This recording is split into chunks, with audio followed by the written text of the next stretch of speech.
Assalamu alaikum.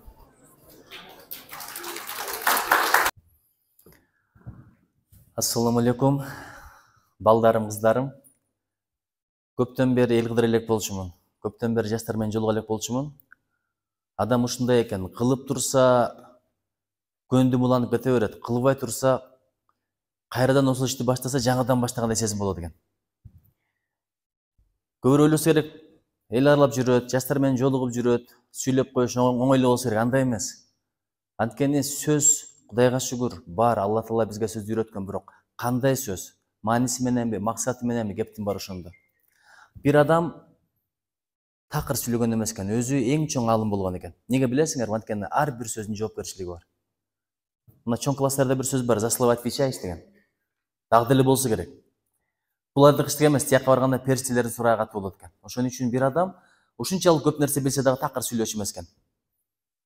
Анткени менин сөздөрүмдүн бир бөлүгүн оң жактагы жазып атат, бир бөлүгүн сол жактагы жазып атат. Түшүнүп атасыздарбы да? Эгер оң жактагы жазсам мейли, сол жактагы жаза турган сөз сүйлөп койбоюн деп абайлап өткөн экен. Бирөө жарым келип кеңеш сураса, аалым адам да тетиги жактан окуп ал деп китепти алып келип бетин ачып көрсөтүп койчу экен. Ошон үчүн азыр сөздү сөз деп эле туш келдиргите бербеңиздер. Биринчи ушундан баштайлы. Сөз маанилүү болуш үчүн акылда бирдеме болуш керек, көкүрөктө бирдеме болуш керек. Кадимкидей эле алманы жыйнайсың, өрүктү жыйнайсың, кышта кайра бирөөгө бересиң. Ошол сыяктуу сөздү топтош бул эң чоң искусство, эң чоң илим билим ошол. Ал үчүн китеп менен дос болуш керек, сотка менен эмес. Анткени ошо Ысыкөлдөн окуганмын. Китеп өстүрөт дейт, интернет менен сотка чөктүрөт дейт. Мен америкалыктарды көргөнмүн, кара койду. Таптакыр сотка карашпайт экен. Америкалыктарда эмне сотка жокпу? Биздикинен да сонун соткаларды алса болот. Силер кармап отурган айфон ошол жактан чыккан. Ошон үчүн азыркы маселеде эң чоң проблема ошол болуп атат. Сотканы көп карагандык болуп атат. Караба десе андан бетер карайсыңар. Адам кылба дегенди кылган жакшы көрөт. Ошо мен дайыма айтам, карай бергиле, карай бергиле. Ким эгерде көзү эртерээк көрбөй калышын кааласа карай берсин. Эртерээк очки тагылышты кааласа карай берсин. Эртерээк бүкүр болушту кааласа карай берсин. Анткени көпчүлүгү ойлойт да, мен 1 жылдан бери карайм, 2 жылдан бери карайм, 5 жылдан бери карайм, эчтеке болгон жокмун деп. Мына карыган кишилерден сурагыла, оору жай келет. Акырын келет ой. Көпчүлүгү 40 жаштан кийин билинет, 35 жаштан кийин билинет, 45 жаштан кийин билинет. Акырын келе берет, бирок бир чап жармашкандан кийин оорунун кетиши кыйын. Мен жакында тиземди кичине кайрып алдым, Караколдо лыжада. Ошондо билдим, тизебиз бизге кызмат кылып атат экен, ушунун кадырын билбейт экенбиз. Кадырын билбейт экенбиз. Алла Таала бекер берип коюптур, пайдаланат экенбиз, кыянат кылат экенбиз, тияка чуркайбыз, бияка чуркайбыз, туура эмес колдонобуз. Бирок адамдын колуна түшкөндөн кийин акча сурайт экен. 2 врач айтты, операция кылыш керек деп. Операция кылыш керек деди. Анан барсам айтат 28 000 төлөө дейт. Бул өзүнчө дейт. Андан кийин лечениясы өзүнчө, реабилитациясы өзүнчө. Ошон үчүн дайыма Кудайга шүгүр дегиле. Көз көрүп турат, тил сүйлөп турат, кол кармап турат, бут басып атат. Аманчылыкта, тынччылыкта бирибизди бирибиз көрүп атабыз. Бул аманчылыкта, тынччылыкта көрүштүк деген аябай жакшы нерсе. Көрүшкөнгө эчтеке жетпейт. Ишенбесеңер кийин чоңойгондо студент болосуңар, бир жака барып жашайсыңар, мигранттар, ата-энесине телефон чалса, эжекелерден сурагыла. Тулган күнү телефон чалып, анан $100 жөнөтүп турса, буга деле ыраазы. Бирок эң каалаган нерсеңиз балаңызды көргүңүз келет, туурабы эжеке? Сураңыздар эжекелерден. Көрүшкөн ошонусу менен аябай берекелүү. Силер менен көрүшкөнүм абдан бактылуумун. Ушул күндү насип эткен жаратканга чексиз бактылуулар болсун. Сүйүктүү пайгамбарыбыз Мухаммед саллаллаху алейхи вассаламга салам салаваттар болсун. Азыр эле жума намаздан келдик. Жума намазда жакшы сөздөр болду. Анан мечитке барганда бир ой эске келди да. Түркияда бир мечит бар. Ал мечиттин аты Жегендей болдум деген мечит. Уктуңар беле? Жегендей болдум деген мечит. Ушунун тарыхы кандай дегенде мындай болуптур. Бир адам максат кылыптыр. Ата-энеме сообу тийсин, бабаларыма сообу тийсин, бардык мусулмандарга сообу тийсин, бир мечит салайын деп. Бирок акчасы жок экен. Кантип акча топтогон? Күнүгө курсак ачат экен, тамакты көргөндө акчасын чыгарып баратып, жебей эле коеюнчу, жегендей болдум деп акчаны топтогон экен. Жегендей болдум деп өзүнө өзү ыраазы кылып, топук менен топтоп отуруп, ошол акчага мечит куруптур, ошол мечит дагы деле бар экен. Ошол мечиттин аты Жегендей болдум.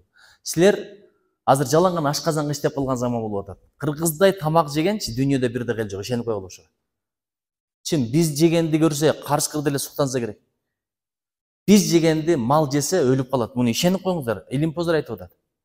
Биздин ашказанга чоң рахмат. Кыргыздыкындай аш кыла турган ашказан башка жерде жок. Мен Японияда 2 жыл жашадым. 2-нчи жыл апама сүрөтүмдү тартып жөнөтүп ийгем. Анда азыркыдай сотка жок болчу, азыркыдай смартфон жок болчу. Жөн эле интернеттен жөнөтсөм, өзүмчө сүйүнүп атам. Япониядагы сүрөтүмдү апам көрүп сүйүнсүн деп. Апам көрүп алып ыйлаптыр. Неге билесиңерби? Көрсө арык болуп калган экен. Ал жакта курсагым тойбойт. Биринчи жиним келет эле, каяка келип алгам эми 2 жыл канча жашайм деп. Конокко бир жолу үйүнө чакырып калды, жыргап бардым, акыры курсагым тоет дегенде. Балекеткеби? Биртке тамакты ортого коет экенде 5-6 ой ишиё, таби машока желе же, ой сонун экен, таптуу экен.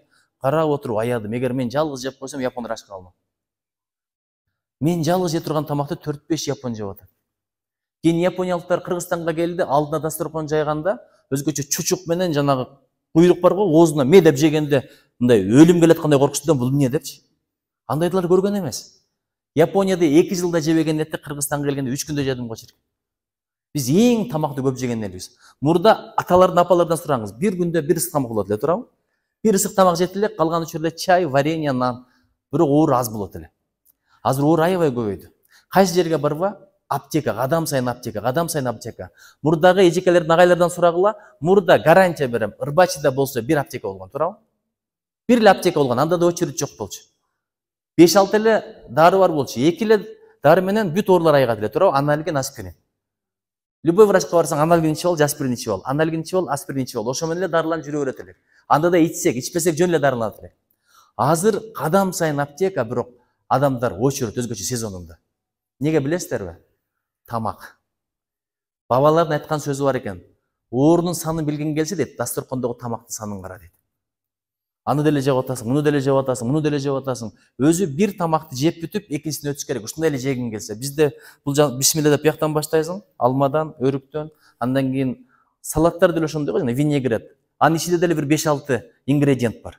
Ошентип отуруп жөп, жашообуз деле каша болуп калды, ичибиз деле каша, сыртыбыз деле каша, оюбуз деле каша.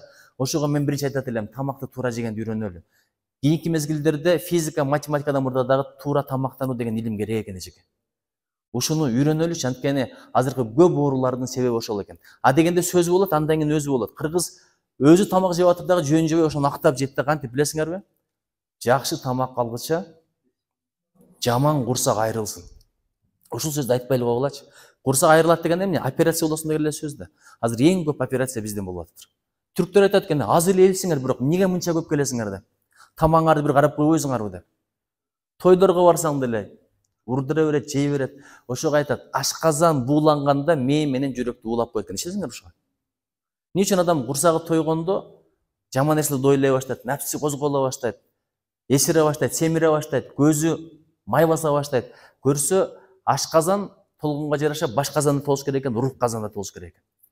Эгер ашказан эле толо турган болсо, бул жакты иштетпесек, көкүрөк менен мээни, ашказандагы бууланган буу көкүрөк менен мээни уулап коет экен, рух менен акылды. Ошого туура тамактанганды үйрөнүңүздөр. Бул өтө чоң илим. Эртең менен кайсыл тамак пайдалуу? Банан бар го, эртең менен пайдалуу, кечинде зыян болуп калат экен. Эртең менен сүт тамактар, жумуртка деле ошол. Бир убакта пайдалуу, бир убакта зыян. Ошон үчүн мен сиздерден суранат элем, кызыгып, кайсыл тамакта кандай витамин бар, ГМО барбы, жокпу? Ушул багытта мен суранат элем эжеке. Атайын адистерди жалдап, балдарга туура илим билим бериш керек болуп калды. Эмне себептен дегенде өтүн алдырып аткан, бөйрөгүн алдырып аткан, бөйрөгүн операция кылдырып аткан, алмаштырып аткан, боорун алмаштырып аткандар бизде аябай көп болууда. Туура тамактанганды үйрөнөбүзбү? Эң сонун ден соолуктун формуласын айтып берейинби? Мен ден соолуктан баштаганым балдарым, силердин ден соолугуңар болсо Кыргызстандын келечеги болот. Чубак Сатаев деген жакшы ырчы бар болчу. Ошонун бири бар. Эй, ден соолук. Кааларым сага ден соолугуң болбосо калдың дей бер кор болуп деп. Чын, ден соолугуң болбосо сенин сабакка да кызыгың болбойт, бизнеске да кызыгуң болбойт, чет өлкөгө барып окуйм деген максатың дагы жок болот, досторуң да азаят, катташкандар да азаят. Оору эмес дейт, ооруну баккан оору дейт. Апаңа да күч болот, атаңа да проблема болосун. Ошого мен суранат элем, ден соолукка аябай кам көргүлө. Эң сонун ден соолуктун формуласын айтып берейинби? Мен өткөндө TikTokко чыгардым муну. Курсак аш дасторконго отуруш керек, бирок курсак той элек туруп кетиш керек. Кандай экен? Курсак аш дасторконго отур, бирок курсак той электе туруп кет. А бизде эмне? көзүм көрдү, жеп түгөтүш керек да сөз. Дасторкон жыйылмай сайын тегерегинде жүрөбүз, аяққа барып, буякка барып, оозго сала коюп. Ошол нерсени үйрөнүңүздөр. Ашказанды алдап. Махатхир деген белгилүү мамлекеттик ишмер бар. Малайзиянын мурдагы премьер-министри. Ошол киши келди 90 жашка жакындаганда Кыргызстанга. Биз атайын лекциясына бардык, жап-жаш көрүнөт экен. Сыры эмнеде десек, мен эч качан тое жеген эмесмин деди. Чындап эле, мен азыр бир фитнес залга барып атам. Ошол жерде кечээ көрдүм 180ди жанагы белине күч келтирип машыккан бир жигит айтып атпайбы? Азыр көтөрө албаганды орозо күндөрү көтөрүп калабыз дейт. Таң калышты дейт. Орозо күнү курсагач адам алыс кетет деп ойлойсуң да? Жок дейт. Ооз ачарга жакын машыгабыз дейт. Ошондо ушул күндөрү көтөрө албаганда ошондо көтөрөбүз дейт. Сырын билесиңерби эмнеге? Эмнеге билесиңерби? Адам ачка болгондо күчтүү болот экен. Эмнеге билесиңерби? Не себептен дегенде, тамак жегениңде организм тамак сиңиргенге өтө көп энергияны кетирип коет экен. Ошон үчүн ишенбесеңер, азыр барып чай ичкиле, тамак ичкиле, кадимдей уйкуңар келет. Эжекелердин агайлардан сурагыла, түштөн кийин бараң сабак өтөт, туурабы кээ бирлери? Кандайсыңар, жакшысыңарбы? Бүгүн кайсы тема эле? Эртең менен ошо эжекени карасаң өткөн болот. Тур азыр мойнуңа жууланып. Түштөн кийин карап туруп, мойнуңа жууланып. Карап туруп, кайра өзүңүз боруңар дейт, туурабы? Ошон үчүн адам курсагы тойгондо тамакты сиңирем деп өтө көп энергия кетип калат экен. Ошого жеп-жебей ашказанды алдап жеп үйрөнөлүчү. Не себеп дегенде ашказан бар, башказан бар, төшказан бар. Ашказанды эч качан капа кылбайбыз, бирок башказан менен төшказанда проблема бар. Дүйнө каякка кетип калды. Илон Маск каякта жүрөт, Индия каякта жүрөт. Искусственный интеллект деп кече Кытайга барып келдик жакында. Баягы чат GPT дегенди көрүп атасыңарбы? Мына жаш балдар билет аларды. Жасалма интеллект. Биздин көзүбүзгө көрсөттү, кантип иштеп чыгып атат программаларын. Ошол жерде Кыргызстандан коноктор келиптир. Мага бир речь даярдап бериңизчи деп айтты эле, секундта чыгарып берди го. Англисче. I would like to express my gratitude for coming here. Thank you very much, but you know, Kyrgyzstan is very beautiful country деген сөздөр чыгарып берди. Ошого берекелерим. Биринчи пасылды түшүндүңөрбү? Ашказандан баштадык. Мен муну эмнеге бул темадан баштадым? Анткени жегендей болдум деген темадан улам ушуну баштадым. Анан дагы бир-эки идея бар, ошолорду дагы айткым келди эле. Бүгүн жума намаздан кийин мага бата бердирди. Батанын дагы мазмуну бар, батанын да максаты бар, батанын дагы өзгөчөлүгү бар. Ар бир адам өзүнчө бата сурайт. Азыр мен силерден сурасам, кандай бата берейин деп, не деп айтат элеңер? Ойлонуп көргүлөчү. Мен силерге кандай бата берейин десем. Эжеке башканды каалайт, бул жигит башканды каалайт, ал эжеке башканды каалайт, кыздар башканды каалайт. Кыздарды айтып берейинби? Алла Таала алтындан билерик берип койсунчу деп тилек кылат. Кудай билериктүү бол деп, туурабы? Балдарга мага жип. Бирок силердин курагыңарда эң актуалдуу батаны айтып берейинби? О мен сүйгөнүңө жет. Ушул өтө сонун жагат буларгачы. Эжекеге айтайынбы, сүйгөнүңө жет. Эбак эле жеткенмин, сүйгөндөн азыр проблемалар аябай көп болуп атат деп айтат. Бул адамдар экен, жакшы.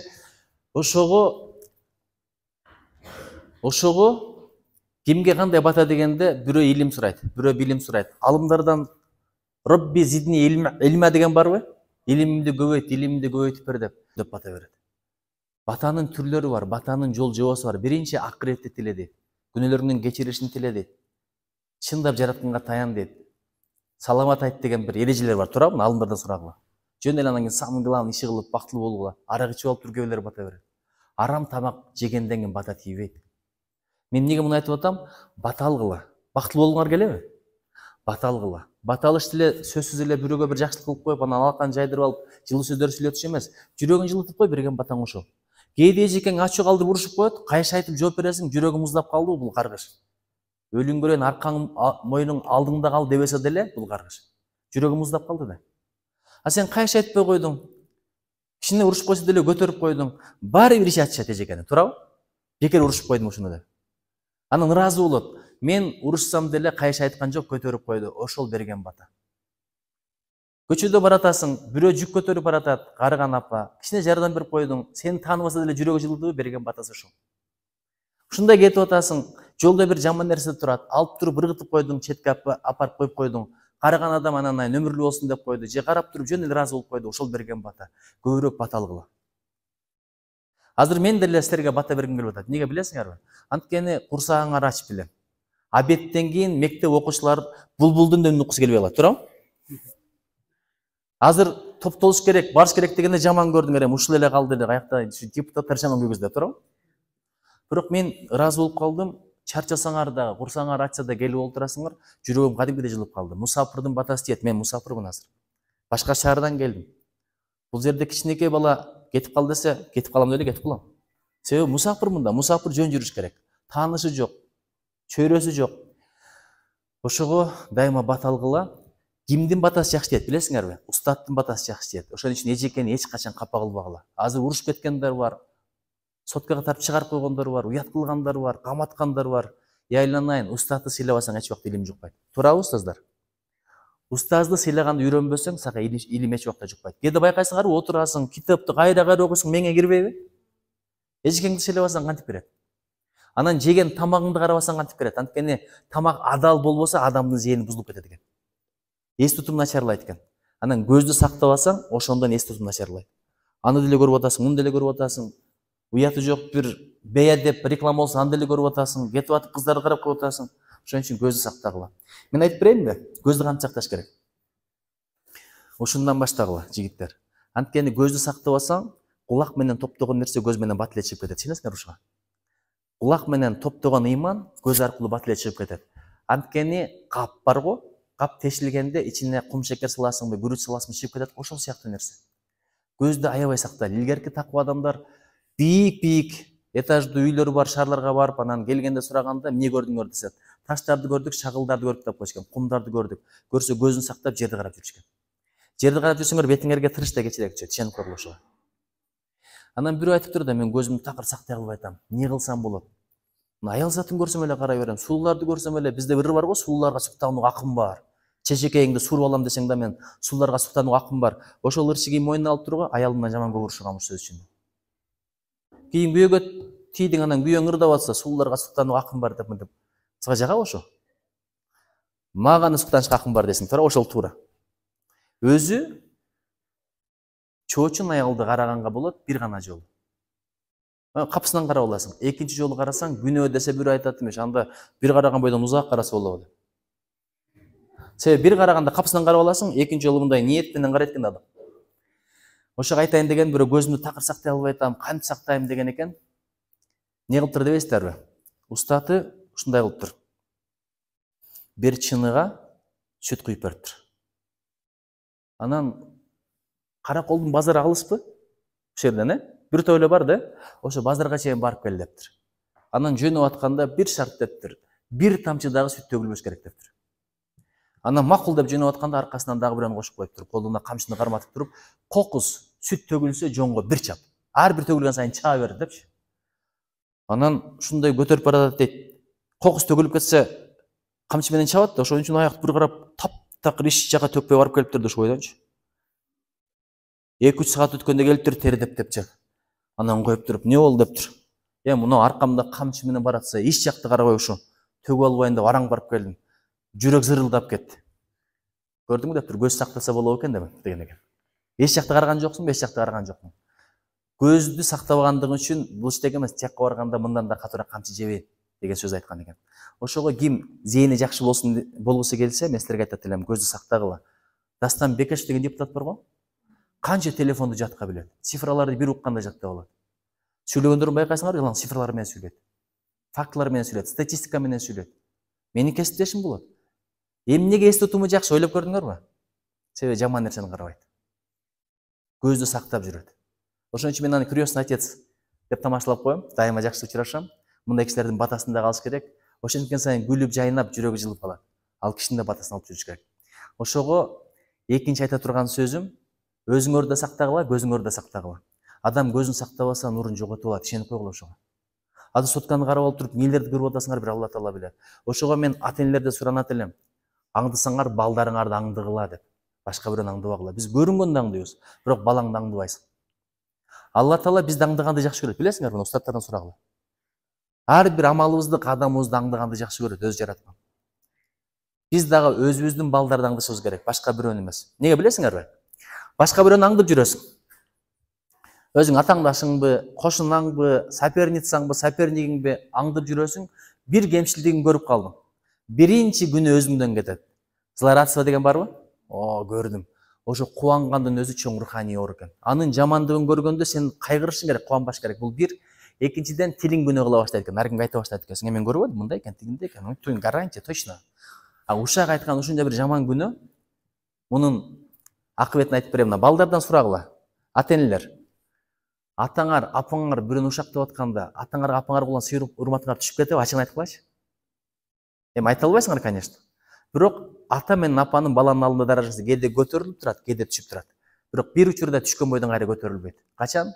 Бирөөнү ушактап, жамандап атканда. Ишенип койгула ошо. Сенин көз алдыңда апаң, атаң бирөөнү жамандап атса, даражасы түшөт, ошол бойдон кайра эч качан көтөрүлбөйт. Бул бир. Экинчиден, молдокелер айтат, туурабы? Тияка барганда соо биздесиң, атаң бербейт, апаң бербейт. Досуң бербейт, бир тууганың бербейт. Агайың, эжекең бербейт. Бирок бир адам бейтаныш эле бирөө келип алып, же бир душманың келип алып, сенин соогуңду сурап атат. Сурабай эле алып атат дейт. Неге билесиңерби? Себеби биякта аны жамандап койгонсуң. Ошого бирөөнүн кемчилдигин көрсөң, аңдысаң, өзүң чоң күнөөлөрдү кыласың. Бирок өзүңдүн балаңдын кемчилдигин аңдып билип алсаң, бирөөгө айтпайсың, жашырасың, оңдоошун аракетинде болосуң. Азыр тойдо жүрөсүң, улакта жүрөсүң, футбол көрүп атасың, бильярд ойноп жүрөсүң, балаңды аңдыбайсың, балаң билгенин кылып атат. Эртең бир күнү жаман чыгып калса, эң чоң азап тарткан өзүңсүң. Кудай баланын жаман чыкканынан сактасын. Кыргыздын сөздөр бар го, баласы жакшы чыкса, атасы жаман болсо дагы дейт, төрдө отуруп сый табат деп кой, туурабы? Эгерде бала жаман чыгып калса, атасы жакшы болсо дагы дейт, ат үстүнөн ит кабат деп кой. Бул жөнөкөй нерсе эмес. Кудай бетин нары кылсын. Эжеке ушундай бир окуя болгон экен. 12-13 квартира таштап кетиптир атасы. 13 квартира, эки эле баласына. Анан эки баласы 13 квартираны тең бөлүп алып, эми канчадан болот? 6-дан 7-син талашып, мен алам, сен алам болуп, анан кийин бирин-бир сотко берип, улам бирден квартираны сатып, сотко пара кылып берип отуруп, экөө тең акыры көчөдө калган экен, апасын кошо. Көрсө, атасы дагы адалдан тапкан эмес экен, чоң кызматта иштеген экен. Бирөөдөн алып, жеп, топтогона сатып алса керек, ошон үчүн суунуку сууга дейт, сайдыгы сайга дейт. Тапканыңда адалда болсун, коротконуң адалга болсун. Ушуну эстеп койгулачы балдарым. Анткени бактылуу болом десең, адалда гана бактылуулук бар. Арамда эч убакта бактылуу жок. Кээ бир үйлөргө барсаң, карапайым эле үй, туурабы? Ылайдан салынган. Ичине кирсең, чыккың келбейт. Байкадыңарбы эле? Мындай жыргап, өзүнчө эле жан дүйнөң мемирип эле. Кээ бир үйлөр бар, эң акыркы модель менен, эң акыркы проект менен салынган. Бирок ичине кирсең, мындай жылаан көргөндөй болосуң. Уют жок, аура начар, муздак. Неге билесиңерби? Адал арамда кептин бардыр. Ичиндеги мамиледе, амалда. Ошон үчүн бирөө айткан экен, менин бир аалымга кат жазып атып, Чубак ажыга окшогон аалым экен. 3 тилегим бар дептир. Жашоодогу биринчиси эң кымбат, эң кадыр бартуу жерде жашайын деген тилегим бар эле дептир. Экинчиси кызматкер алып, кызматкер жумшайын деген ниетим бар эле. Үчүнчүсү сизди көргүм келген дептир. Мен 2 тилегиме жеттим. Азыр эң шаарлардын кымбаты ыйыгы болгон Меккеде жашап атам дептир. Экинчиден мен азыр кызматчыларым бар, ошолорду жумшап, үйдөгү жумуштарым баарын ошо кылат дептир. Үчүнчү тилегим дептир. Сизди көргүм келип атат. Бирок ошол тилегиме жете элекмин. Кантип жолуксам болот, кантип белегимди берсем болот деген экен тиги акылман киши айтып турду. Айланайын деп жооп бериптир. Ошол эле кагаздын бул жагына кат жазган экен. Кантип дебейсиңерби? Шаар, жер ал кымбат болбойт. Шаар, жер адамга жараша болот, адам шаар, жерге жараша болбойт деген экен. Мисалы, пайгамбар Ислам келди, Медина шаары эң кымбат шаарга айланып калды, туурабы? Жакшы адам келди, жакшы амалдар жасады, шаар эң кымбат шаарга айланды. Бирок Абу Жахил Меккеде калды, андан Мекке жакшы болуп кеткен жок. Абу Жахил жакшы болуп кеткен жок, бул бир деген экен. Экинчиси, бирөөнү жумшап, андан эч убакта текеберденбе, баардыгыбыз кулбуз, жараткандын кулубуз. Жумшаш, кул катары көрүш, Алла Таалага таандык нерсе. Эгерде бирөөнү жумшап, мен кожоюммун деген сезимиң болсо, бул сенин руханий ооруң, андан Кудай сактасын дептир. Үчүнчүсү, эгерде сен жаратканды ойлоп жүрсөң, мени мынчалык жакшы көрбөйт элең. Эстесең да мынчалык эстебейт элең. Демек, жүрөгүңдө жараткан жок, ошон үчүн мени ушунчалык жакшы көрүп атасың, мени көргөндөн пайда жок. Ал максатыңа жетпей эле кал деп тилек кылган экен. Ошон үчүн ушул шаардын кадырын кантип көтөрөбүз? Эгерде араңардан спортсмендер чыгып чемпион болсо, ак жол чоңойгон шаар дегендей, ошентип мактайбыз бул шаарды. Олимпиададан биричини алса, дүйнөлүк олимпиададан химияданбы, физикаданбы, балыкчыдан бирөө чыгыптыр деп айтабызбы? Айтабыз. Алтын сертификат алса айтабызбы? Айтабыз. ушунчалык адептүү ыймандуу болсо, балыкчынын кыздары адептүү ыймандуу, айтабызбы айтабыз. Ошон үчүн жерде эмес, амалда оңой. Адам кандай болсо, аба да ошондой болот. Аалам ошондой болот. Балыкчы эң сонун шаар болобу? Мындай аябай неуверенный бирөө гана айтты. Ооба деп койду.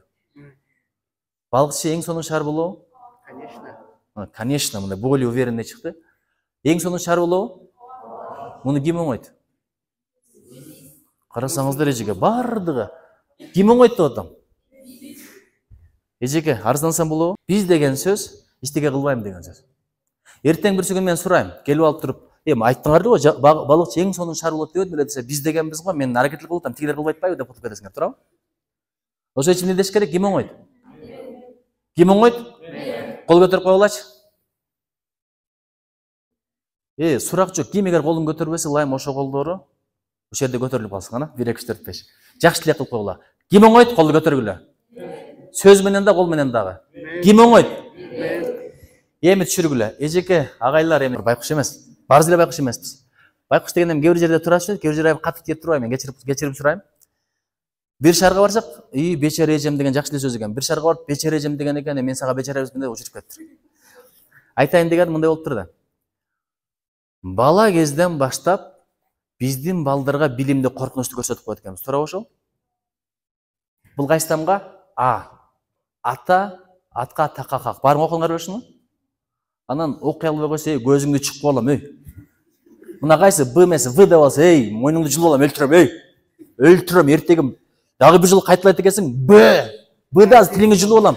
Дегенде бала байкуш билим деген бул страшный нерсе экен деп коркуп алат экен. Ошо ойдо мына караңыз, азыркыга чейин. Ооба, да, конечно.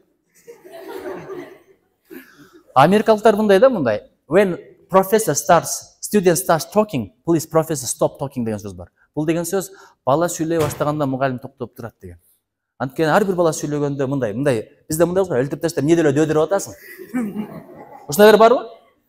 Мээң тооктун мээси го. Ушуну кантип айттым?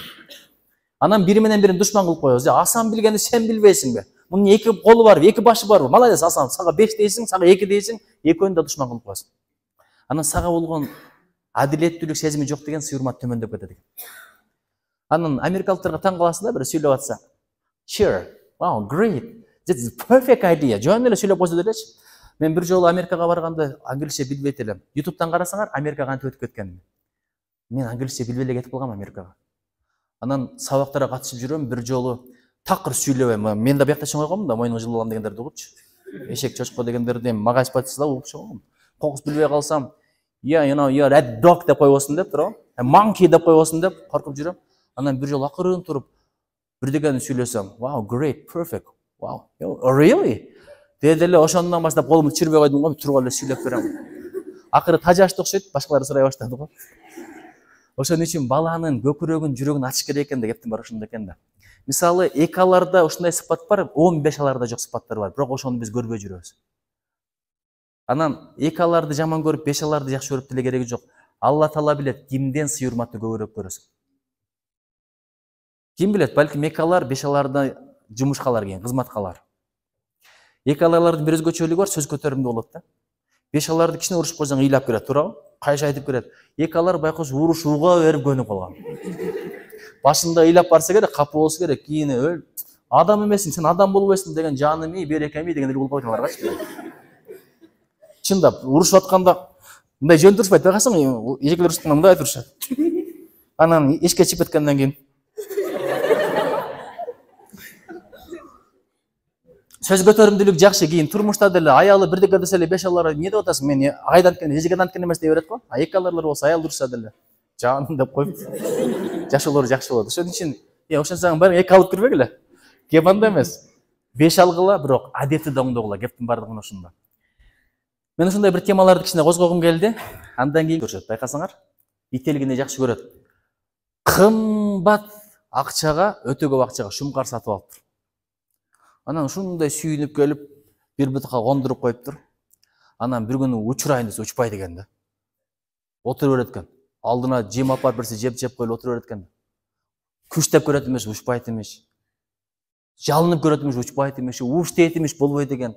Анан бир жакшынакай мүнүшкөрдү алып келиптир. Ал учур албаптыр, бул жактан алып келиптир, бул учур албаптыр. Анан ушундай капы болуп турду. Аябай кооз экен да кош. Эми ушунча акчам жөлдө кетип калабы? Эми учпай коебу? Уят эле болбодумбу? Эми муну менен кантип мен ууга чыгам деп ушундай кайгырып, көрүнгөнү жалдаптыр. Эч ким учура албай коюптур да. Анан кийин айтыптыр, ким эгерде учурса байлыгымдын жарымын берем. Деп анан уктап калыптыр. Эрте менен жүрсө, көзүн ачса баягы шумкар учуп жүрөт эмес, тупурдап, болбой, тияка учуп, бияка учуп. Анан таң калып, ким учурду десе, бир чабанды алып келиптир. Анан кантип учурдум, муну баары учура албай койду эле десе, оңой эле отурган бутагын кыйып койдум деген экен.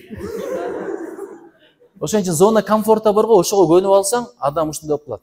Эмнеге мен Бишкекке баргандар, тияк бияктан келгендер, чындап Ат башыдан келгендер, Каракулжадан келгендер, Тогуз Тородон келгендер мындай гүлдөп, байып кеткен, анан шаарда чоңойгондордон игилик эчкендер аз эле да. Көрсө ошол зона комфорт. Биз Бишкекке барган өзүнчө эми кантип жашайм, эптеп квартира табыш керек, анан кичине үй жай кылыш керек деген максаттар менен адамдар чыңалат экен, бышат экен, жетилет экен, тың болот экен. Анан ал жерде квартирасы барлар студент болсо деле ошол эле квартира, даяр тамак, кел уктап жүрө берет экен. Ошентип отуруп, ким алыстан келсе, зона комфортадан чыгып, ал жакта жолун кура баштаса, ошолор ийгиликке жетет. Эгерде бул жакта уйкуң келип баратса, жер котор, эл котор. Ошол өтө маанилүү. Мындай даяр бутакка отуруп алып, жалкоо болуп баратасыңар да, ошон үчүн бир учур келет, бутакты кыркышка туура келет. Турмуш ошондой. Атаң, апаң аягы менен турмуш аябайт. Ошо азыр чоң максаттарды койгула. Өзүңөрдүн эркиңерди тарбиялагыла. Илим алгыла, билим алгыла. Бул өтө маанилүү нерсе. Илим, анан байлык. Биз дайыма бай бол, бий бол, алалы алдырбайлы, жейли жедирбейли деп бата бергендер бар экен. Илим маанилүүбү же байлык маанилүүбү дегенде экөө тең маанилүү, туура бирок кайсынысы маанилүү дегенде илим маанилүү. Эмнеге билесиңерби? Анткени бир сөз бар да, илими барды эл сыйлайт экен, байлыгы бардан эл кызганат экен. Илими бардын жанына акылдуулар топтолот экен, байлыгы бардын жанына уяты жок, мындай жалганчтар көп топтолот экен. Эптеп айлык алыш үчүн, акчасын алыш үчүнчү. Байлыкты сен коргойт экенсиң, илим сени коргойт экен. Байлык чирийт экен, илим чирибейт экен. Ошон үчүн илимдин даражасы бийик, илим билимге көңүл бөлгүлө. Мен бүгүн өтө деле узартпайм, бир 2-3 нерсени айтып ошо менен бүтүрөйүн. Бир 2-3 ойду жазып койдум эле.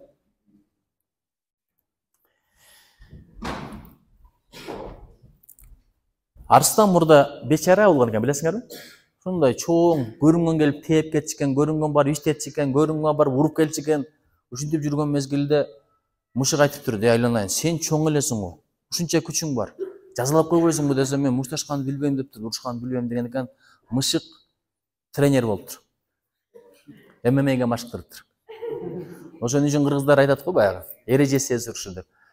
Анан ошондой машыктырган экен, алышканды, чабышканды бүт машыктырган экен, анан эле шер аны ура баштаптыр, муну ура баштаптыр, реваншка чакырып, тигини жеңе баштаптыр, жолборсун дагы тээптир, аюусын дагы кубалаптыр, карышкыр. Ошентип отуруп Токойдун падышасы болуптур. Бүт бардыгы баш ийгенден кийин алдынан мышык келсе, мышыкка да кол салыптыр. Анан мышык качып, даракка чыгып кеткен экен, дарактын түбүнө барып алып, мышык муну үйрөткөн жок болсуң го дейт имиш, даракка кантип чыкканды. Десе айтат имиш, акыры кол саларыңды билгенмин да деп. Ансыңарында ойлобогула, агайлар, эжекелер бизге бардыгын берип койду, биз алардан билимдүүбүз деп. Акыры кол саларыңарды билбесе дагы эжекелер, агайлар силерге берилек али билимдери бар.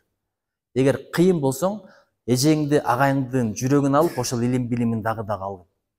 Кунт коюп уга бил. Бул күндөрдө эле бат эле өтүп кетет. Мен кечинде публикация жарыяладым. Фейсбукка дагы, Инстаграмга дагы. Атайын мектепке барып, мектептегидей отуруп келдим. Ошол күндөрүм аябай сагындым.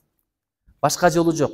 Кыялданасың, фантазия эстейсиң, бирок пайда жок экен. Бирок өттү кетти ошол күндөр. Бул күндөрдө эле өтүп кетет, өткөндөн кийин аябай сагынасың. Студенттик кез бар, мектеп окуучулук кез бар. 99% айтат, мектептеги кездер сонун экен деп. Мен ойлогом, студенттик кез сонун болсо керек деп. Жок. Мектептеги күндөргө эчтеке жетпейт. Мектептеги досторго эч ким жетпейт. Жаныңдагынын кадырын бил. Эки жакты карап бир учурашып, бириңе-бириң жылмай койгулачы. Ушинткенде эле жигиттер мындай, бал кыздар тилде мен уккан жокмун, деге мындай түшүнүктүү айткылачы. Тилде, колдо, жүздө, колдо, тилде, анан жүрөктө жакшы ниет тилек болсун, Дагы бир нерсе, ардагерлер кеңештин төрагасы бар экен. Мурда Афганистанда согушка катышкан. Ким деген кишилер? Ким? Билип койсоңор, ошол киши чыгып сүйлөп, бир сөздү айтты да. Айтайынбы? Же айтпай эле коеюнбу? Мындай ары бар го, ары тикен гүлдөн дагы бал сору болот. Силер адамдардын жакшы жагын, жакшы сөздөрүн үйрөнө бергиле.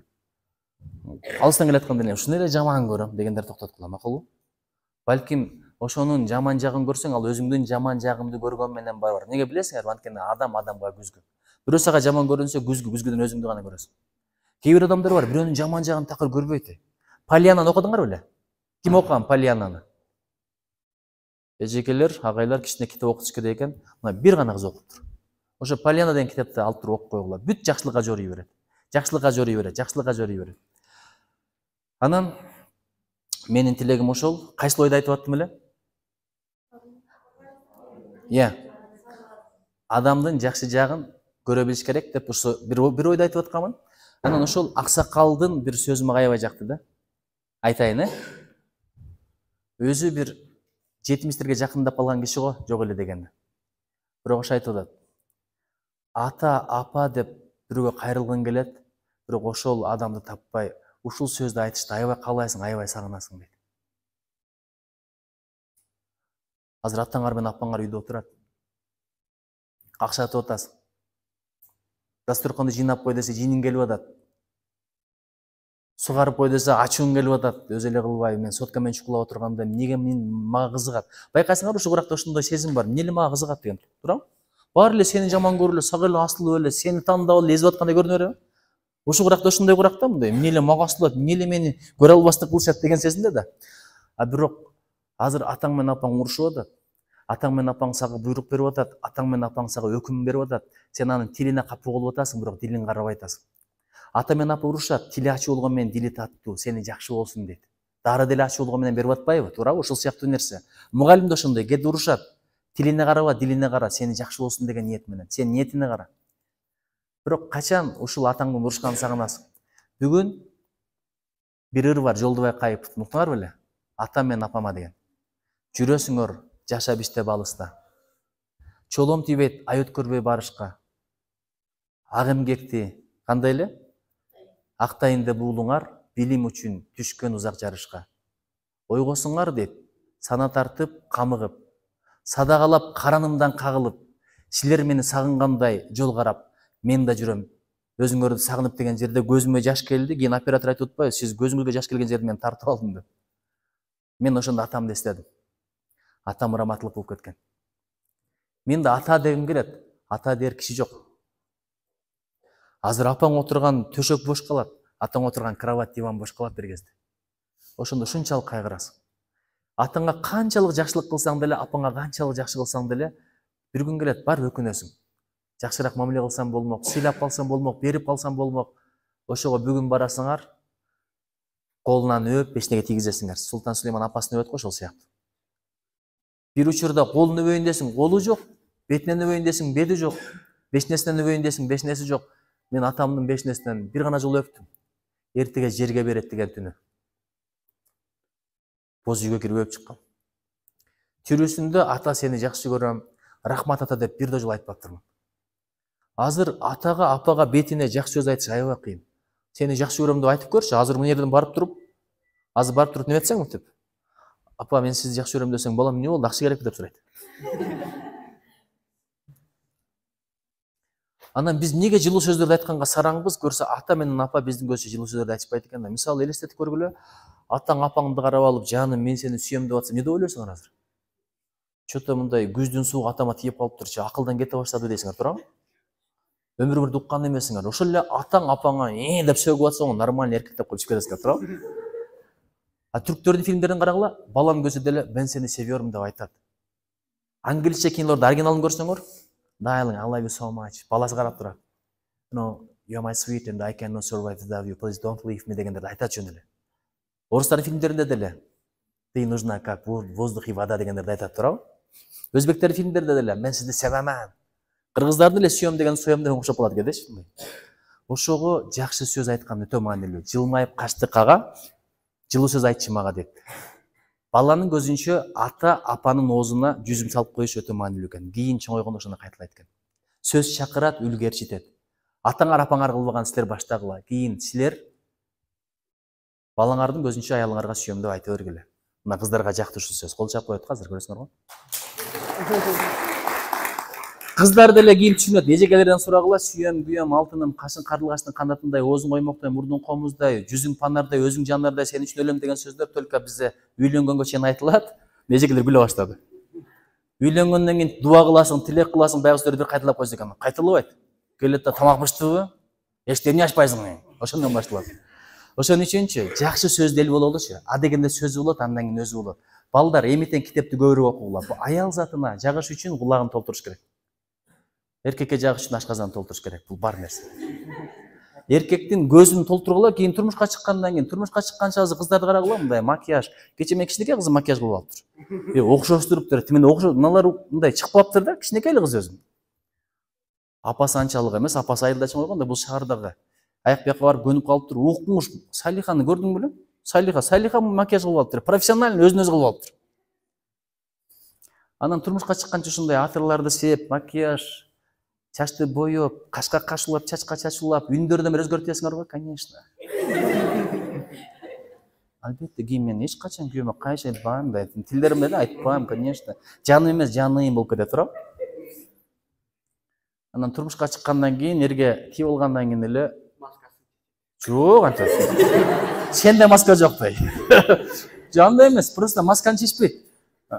Күйөөсү келгенде макияж жок, таралбаган чач, жуулбаган бет, жыбачканы чайнап коет, колдо шыпырыгы, жыртык халат. Ошо көзгө орноп калгандан кийин ошо жүрөккө да орноп калат. Анан сени көргөн сайын ошо көзүн жумганда ошоң келе берет эркектин башына. Ошон үчүн күйөө келгенде дайыма жасанып тосуп алыш керек. Ишенбесеңиздер, жеңелерден сурагыла. Бизде тойго баратканда күйөөсү да тааныбай калат го, мындай жасанып чыкканда прическа сен кимсиң? Сенсиң? Кимге жасанып баратасың? Тойго көрүнгөн, үйгө да болсо баягы. Ошон үчүн үй бүлөдөн ынтымак болуш үчүн бул өтө маанилүү принципиалдуу маселе. Мен силерден суранат элем. Эң аягында кызыктуусын айтып берейинби? Азыр 11-лерби кол көтөрүп коелучу 11-лер. 11-лерди эң ойлондурган маселе эмне айтып берейинби? ОРТ, туурабы? ОРТ эмит эле кыжаалат. Арыбас, беребас, эми кандай болот экен, өтөмбү, өтпөймү, максатыма жетемби? Сен кыжалат болбой эле аракет кыла бер, күнүгө аз-аздан аракет кыла бер. Аз-аздан Алла Таалага жаккан иш, аз болсо да уланып турган иш. Мисалы, жуманын аягында бир китеп окуп, толук 100 бетти окуп коюп, анан калган күндөрү жөн жүргөндөн көрө күнүгө 5 беттен бирок постоянно оку. Муну орусча эффект постоянства деп коет. Ошон үчүн аз-аздан пландап алып туруп күнүгө даярдана бергиле. Бирок мен бирдекени айтайын. Китепти көбүрөөк окугула. Эжекелерден, агайлардан сурагыла, капыр мадаметтен сурасам дагы. Кимдин ой жүгүртүсү жакшы болсо, ошол ОРТан жакшы баалат экен. Ой жүгүртүү, ой чабыт кенен болуш үчүн китепти көбүрөөк окугула. Мен силерге тапшырма берейин, жок дегенде күнүгө 40 бет окугула, 100ден деп айтпайм. Анан ошентсенен кийин физика, математикада агайлар берген беттерди эсептеп жүрбөгүлө, жок, андан тышкары. Эмитен тандагыла, бирөңө фантастика жагат, бирөңө тарыхый романдар жагат, бирөңө көркөм. Кыргыздын сөздөрү окумуш, мен мына китептерди окуп отуруп, мындай сөздөрдү таптым. Азыр эгер таап көрөйүнчү, эгер адашып кетпей турган болсом, мына мисалы чекир жылдыздар деген эмне? Чекир жылдыздар. Ким билет? Чекир. Көрдүңбү? Чоо деп мыяктан бирөө карады. Чекир? Күбүр тумчулаган суу дейт. Күбүр деген эмне? А силер жүрөсүңөр, кыргызча билесиңер, билем деп коюп. Суу мончоктоно чачырайт, эми кандай сону салыштыруу? Жанагы көчмөндөр кагылышы бар го ошол жерде, суу мончоктоно чачырайт. Биз суу чачырап кетти дейбиз го? Мончоктоно чачырайт. Башкача экен? Нечме чачырып атасың, мончоктоно чачырайт. Деп кутулуп кетсең болот экен. Анан бир сөздү кара, бир өмүрдө эки өмүргө үлматов 10 өмүргө үлгүрүдө жашап койду. 10 муун унутпайт Кудай буйрса.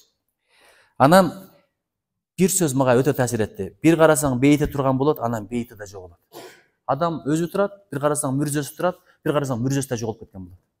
Ушундай затпыз, анан болбой эле көңүлдөрдү оорутуп, ошол дүйнөдө түбөлүк калчу болуп жашап атпайбызбы? Анан бир сөздү айтканда кадимки дегенде духуңар көтөрүлөт. Окуп берейинби? Жок, ойлой коймун. Биздин элдин уул кызы, силерге айтып атам. Билегинде күч кайраты, жүрөгүндө эргүүсү бар. Дыңың барбы? Бузаталар. Жолуң барбы? Кураталар. Жайдак жерге шаар салат. Көрөсүңөр. Гүлдөтөт алар деген саптар бар экен. Бул кимдер жөнүндө? Ким жөнүндө? Дагы деле мындай. Жаман коркуп атат мындай. Эки коюп, ким жооп бербесе шүрөтүп кетчү демек. Ким жөнүндө? биз жөнүндө дебей, мен жөнүндө дегиле. Дагы ушулай айтып коеюн. Биздин элдин уул кызы бул ким? Билегинде күч кайраты, жүрөгүндө эргүүсү бар. Дыңың барбы? Бузаталар. Тооң барбы? Тешеталар. Жолуң барбы? Кураталар. Жайдак жерге шаар салышат. Анын аты балыкчы. Чоң рахмат. Берекелерим. Оерти барбы? Мага бир литовка эжек айтты эле. Анда үйлөнө турган кезим болчу. Үйлөнөрдө эң актуалдуу маселе ошол да. Азыр кыздарды карап, будущий күйөөң кандай болот болду экен деп койсоң, өздөрү жыргап калат деп элечи. Кетти уже. Биякта белый на белом коне принц да келатат. Бул жакта Супермен, баардыгы Бэтмен бири болгон. Манас, Семетей, Сейтек. А кыздаргачы, жигиттерге. Жоңкаң кандай болот болду экен десең, булар деле жыргап калган болот. Самым готовить умеет. Азыркы кыздар айтат го. Давай, ты если ты готовить умеешь, андан сага турмушка чыгам деп, тамаша. Жасалганды үйрөнөбөр. Биздин кыздарга рахмат айтыш керек, эжекелерге рахмат айтыш керек. Арабкаларды алсаң, өзүң жасаганды билишиң керек. Турчанка алсаң, тамак жасаганды билишиң керек. Өткөндө туркиялык бирөө айтып атат, эшим япёр деп, күйөөм тамак жасап берет деп. Кытайянка алсаң да ошондой. Биздин аялдар тамакты жасап берет, кызматты да кылып берет. Кошунаңын бирдекеси өтүп кетсе, ага да кызмат кылып берет. Кайната, кайнене. Ошон үчүн кыргыз аялдар ушунчалык сүйөлү, сыйлайлы, биздин аялдар дүйнөдө жок. Ишенип коюңуздар бу. Мен көп эле жерде жашап келдим. Ошон ойлоп жүрбөгүл, ага бар эле аялдарды карап жүргөн экен деп, жок. Мен чоң гана көргөн нерсеми айтып атам. Анан эң айгында айтарым, ошондой айтып атпайбы? Ошо үйлөнө турган жөнүндө кеңеш сурап калдым литовкадан. Литовка айтып атпайбы? Сен дейт, мындай кыл дейт. Шаардын четинен барашный бир үйдү тап дейт. Аренда каласың, квартира каласың дейт. Анан кийин болочокто сага турмушка чыгам деген кызга апарып көрсөт дагы, менин болгон ушул үйүм бар, ушул жерде жашайбыз деп айт дейт. Эгер ошого макул болсо ал, макул болбосо алба дейт. Бирөө бар сени өзүңдү тандайт, бирөө сенин дүйнөңдү тандайт. Бирөө атагыңды тандайт, бирөө тегиңди тандайт дейт. Ошон үчүн ошону айткан, анан экинчиси ошол кыздын бир сөзүн айткым келип эсимен чыгып баратат. Айткан. Эгер бирдегеден корксоң дейт, коркунучтун көзүнө карап койсоң, коркунуч кетип калат дейт. Анан коркуп жүрө берсең, азыр оертидан коркуп атасыңбы? Оертига киргенде 50% дарыңды жоготуп коесуң. Оерттан коркпо. Ошон үчүн мындай англисче айтат го, come here дейт го, мындай come here. Азыр айткыла, бери кел оерти деп койгула. Бул тезирээк кел деп. Күтүп атам деп айткылачы, ким айта алат ушуну? Чогуу, күтүп атам дегилечи. Кимди? Оерти дегилем. Батыраак кел. Орусча айтат го, я тебе порву деп койгула. Ошондой маани менен мына майрам күткөндөй күткүлө да, оерти келсе, Кудай кааласа мен катышам, алтын сертификат алам, алтын сертификат албасам да десяткага кирем деп мындай. Өзүңөргө дух бере бергиле, баягы бар го мындай. Бойго чыгарды эле ары бери басып эле деп берет го, мынтип элечи. Көтөрөрдүн алдында өткөндө бир залда чоң, өтө көп штанганы көп дисклар салып алып турган, кыйкырып атат эле. Көрсө ошол жерде адам өзүнө дух берет экен да. Өзүңөргө дух бергиле. Анткени мен дайым айтам, кыргыздарды Азиян арстан деп коем. Билесиңерби эмнеге? Арстан эмне үчүн Токойдун падышасы? Ал аюуну жеңип, жолборусту өлтүргөн үчүн падыша эмес. Анын менталитети башкача. Арстандан күчтүү жаныбарлар толтура. Бирок слон да күчтүү. Бирок арстандын менталитети мындай экен да. Слон, мисалы, арстанды көрсө, өлүм келатат дейт экен. Болбосо мындай тебелеп кетсе болот. Арстан слонду көрсө, эт келатат дейт экен. Канча чоң болсо, андан да сонун эт келатат деп ойлойт экен да. Ошон үчүн коркпойт. Кайра ошол жака умтулат, алдын тосуп чыгат, ошон үчүн арстандан баардык коркот экен. Силер да эмтен даярдангыла, тилек кылгыла, дуа кылгыла, жаштын тилегин берет. Оертидан жакшы баалайын. Кудай авир бер, рызат бер. Эң сонун окуу жайда окуйын деп тилек кылгыла, бул тилекти Алла Таала берет. Бирок эң башкысы бактылуу болгула. Оерттан өтөт деген бакыттын кепилдиги эмес. Бактылуу бол, бирок бактылуу болуш үчүн ичиңди оңдо, сыртыңды жөндө. Ичиңди оңдосоң, сыртың өзөң болот. Акыретти оңдосоң, бул дүйнөң өзөң болот. Алла Таала менен мамилеңди оңдосоң, адамдар менен мамилең өзүнөн өзөң болот. Жүзүңөрдө жылмайуу болсун, тилиңерде таттуу сөз болсун, колдо белек болсун, жүрөктө тазалык болсун. Кечирип жаша, кечирим таап жаша. Кудай колдосун, коргосун, бар болгула, бактылуу болгула.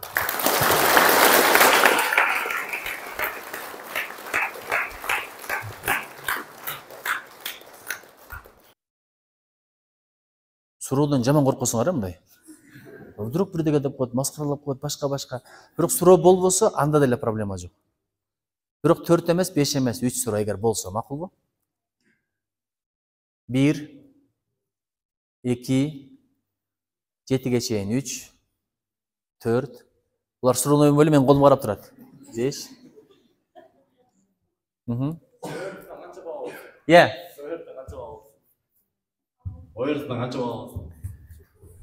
ОРТ биздин убакта жок болчу.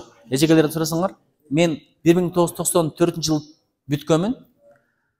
Бирок мен алтын медаль деген бар эле, алтын медаль менен бүтүргөм. Мындай болгон, бизде Кудайга шүгүр биринчи жолу мурда мектептерден эле экзамен алат болчу. Биздин учурда ОРТнын башталышы болгон.